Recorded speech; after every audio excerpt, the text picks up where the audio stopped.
அஸ்ஸலாமு அலைக்கும் வரஹ்மத்துல்லாஹி தஆலா வபரகாத்துஹு.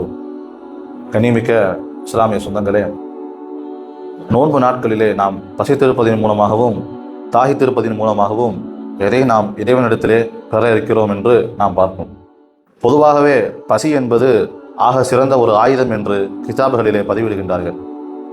ஏனென்று சொன்னால் அந்த பசியின் மூலமாக பல்வேறு விஷயங்களை நாம் சாதிக்க முடியும். எந்த அளவிற்கு என்று சொன்னால், பொதுவாக நம்மளுடைய கோரிக்கைகள், நம்மளுடைய தேவைகள் ஏதேனும் நிறைவேறாவிட்டால் நாம் இந்த பசியை கையில் எடுக்கின்ற பொழுது நமக்கு உண்டான அந்த காரியங்கள் நிகழ்கின்றது.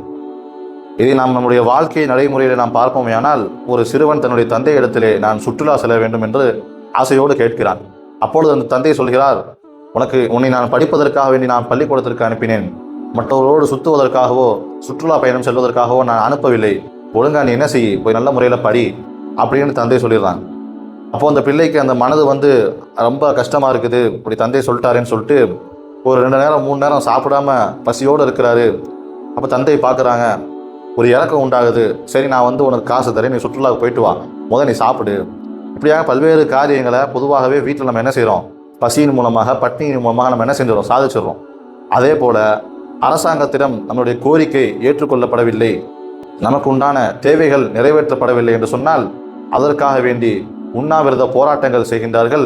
அதன் மூலமாக காலம் செல்ல செல்ல, நேரம் நீடிக்க அரசாங்கம் அந்த கோரிக்கைக்கு முன் வருகிறது. எனவே இப்படியாக இந்த பசியின் மூலமாக நாம் பல்வேறு விஷயங்களை நம்மால் சாதிக்க முடியும்.